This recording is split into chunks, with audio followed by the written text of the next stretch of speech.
हम लोग यह जानते हैं कि फिजिक्स में 2025 का नोबेल प्राइज़ 3 वैज्ञानिकों को सम्मिलित रूप में दिया गया है, जिनके नाम है जॉन क्लार्क, दूसरा नाम है माइकल डेवोरेट और तीसरा नाम है जॉन एम मार्टिनिस।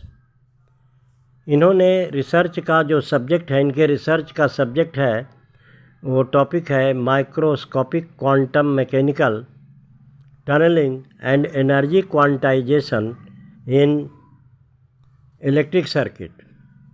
हम लोग इन दोनों ही टर्मिनोलॉजी को, दोनों ही शब्दों को अच्छी तरह से समझने की कोशिश करेंगे। पहला हम लोगों को है क्वांटम मैकेनिकल टनलिंग। जो क्वांटम मैकेनिकल टनलिंग जो है वो हम लोग जोसेफसन जंक्शन के आधार पर समझने की कोशिश करेंगे। तो ये हम लोगों को जो है, जैसे सपोज़ कीजिए हम लोग ये मान लेते हैं कि अगर किसी दीवार से गेंद को टकराते हैं तो हम लोग गेंद को ये एक्सपेक्ट करते हैं कि वो बॉल से टकराने के बाद हमारी ओर ही लौटेगा, बाउंस कर जाएगा। लेकिन अगर यही इलेक्ट्रॉन्स रहेंगे तो इलेक्ट्रॉन्स ये दीवार के दूसरी ओर भी चले आएंगे।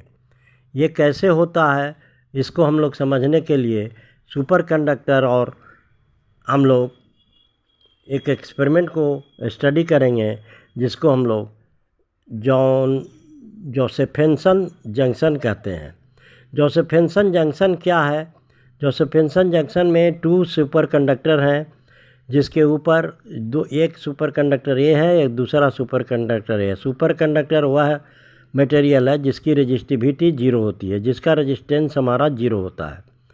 तो इसके बीच में हम लोगों ने, जोसेफसन साहब ने एक 1 एंगस्ट्रॉम का माने 10⁻⁻⁹ मीटर का इंसुलेटर रख दिया। अभी इस इंसुलेटर के कारण इसमें इलेक्ट्रिसिटी पास, यहाँ पे उन्होंने देखा कि यहाँ पे इलेक्ट्रिक करंट जो है सो हमको प्राप्त हो गया। यह इलेक्ट्रिक करंट कैसे हुआ? तो टनलिंग इफेक्ट के द्वारा हुआ। जैसा यहाँ हम लोग देख रहे हैं कि यहाँ पे अगर वोल्ट मीटर लगा दिया गया है सुपर कंडक्टर के बीच में, तो करंट की एक प्रकृति होती है कि वह 0 रेजिस्टेंस या लोअर रेजिस्टेंस की ओर फ्लो करता है।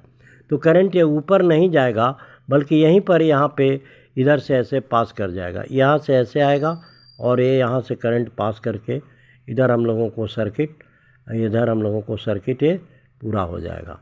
तो पॉजिटिव से नेगेटिव की ओर इलेक्ट्रॉन्स करंट का प्रवाह हम लोगों को ये सर्किट में हो जाएगा। जैसे ही हम लोग सर्किट को ऑन करेंगे, सर्किट में एक स्विच भी दे सकते थे, लेकिन यहाँ नहीं दिखाया गया। अगर हम लोग स्विच देंगे तो स्विच भी रह सकता है।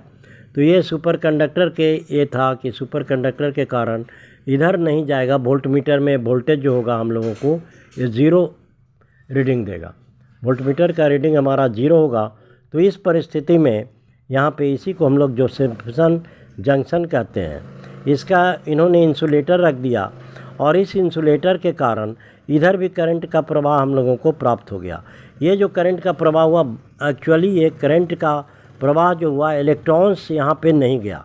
इलेक्ट्रॉन्स ने क्या किया कि अपने यहाँ जैसे ही इस बाउंड्री लाइन पर आया, तो हम लोग जानते हैं कि इलेक्ट्रॉन्स वेव के रूप में भी चलता है। तो ये वेव के रूप में चलने के कारण ये फिर यहाँ से हम लोगों को इस साइड में करंट प्रवाहित हो गया। इसी को हम लोग, इन्होंने व्याख्या किया कि इंसुलेटर के बावजूद भी करंट का प्रवाह हो गया। ये क्वांटम मैकेनिकल टनलिंग कहलाता है और इसको हम लोग जोसेफसन जंक्शन कहते हैं। तो जोसेफसन जंक्शन में कुछ भी नहीं है, केवल हम लोग ये दोनों साइड में इंसुलेटर है, ये दोनों साइड में सुपर कंडक्टर है और बीच में इंसुलेटर को रख दिया गया जो काफ़ी थिन लेयर था।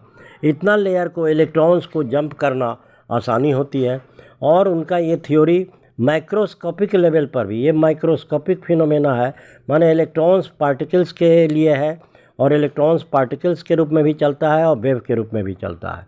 तो ये वेव नेचर के कारण, ये टनलिंग इफेक्ट के कारण ये हमको करंट इस बैरियर को पार कर गया। इसी तरह से माइक्रोस्कोपिक लेवल पर भी इनकी ये थ्योरी थी कि ये जो गेंद भी जो है इस दीवार को पार कर जाएगा और इस ओर हमको गेंद प्राप्त हो जाएगा। यही रिसर्च का विषय है। Thank you for watching the video.